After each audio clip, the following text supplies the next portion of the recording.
must be one of the highest points where the tower went down to see it. Yes. The highest point that's probably open.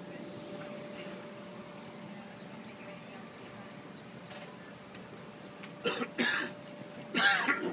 are you talking to today? Where's the cash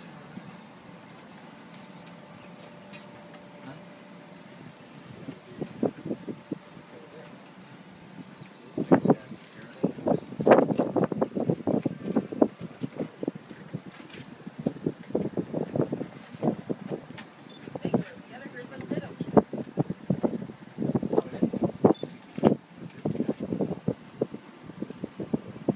Okay, welcome to the Cupola on Seminary Ridge. We have a good view and a good breeze this afternoon.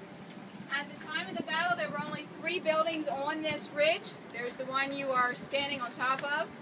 Just to the north of the seminary's chapel is a house that is Cross House, which was the home of one of the professors on campus at the time.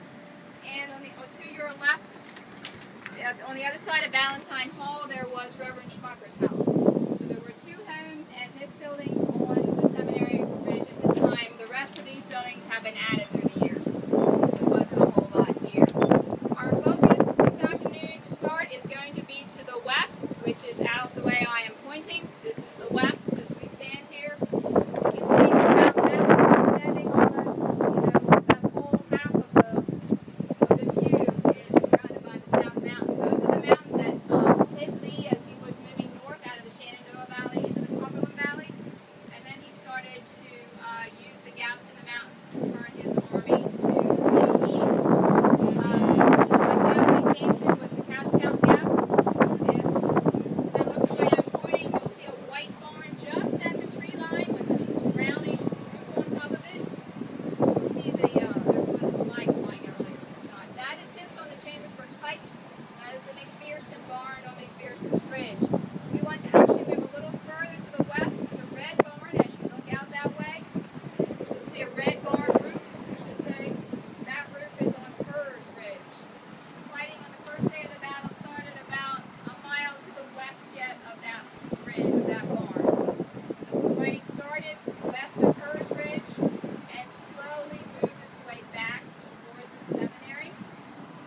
General Reynolds was killed in the area of the woods in the foreground there, kind of parallel on the same line as McPherson's barn. That's McPherson's Ridge. In that woods is where General Reynolds was killed the first day early.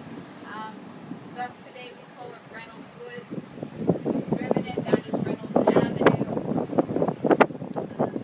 There, if you follow the tree line to the left, you come across the red barn with the silver roof.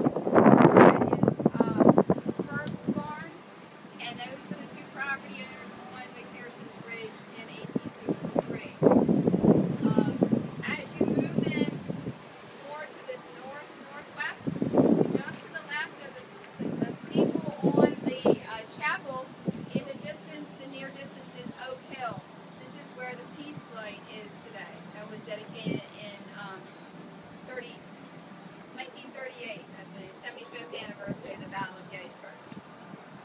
Keep your eye coming on around. This is all the Confederate approach. This whole area is the Confederate approach on the first day. They were coming on 3 major roads, the Cashtown Road, or the Chambersburg Road, out of Middletown or Biglerville, and down the Harrisburg Road, coming into Gettysburg. If we move on to face more towards the east, you can see Gettysburg College sitting here on the left-hand side. Gettysburg College was called Pennsylvania College at the time of the battle. They had 3 buildings on their campus as well. The only piece you can see is a white tower sticking up out of the big red helicopter. It has a flagpole, but it must be flying the wrong way right now. You can't hardly see it. That was Gettysburg College. You are now looking out the front of the building. This was the front that faced town. And you can see town. Town is approximately 1 mile from where we are right now. The sandy stone looking building with all of the block windows is the Gettysburg Hotel. I use that because that is on the square. You can tell where the square is in town.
They've just planted trees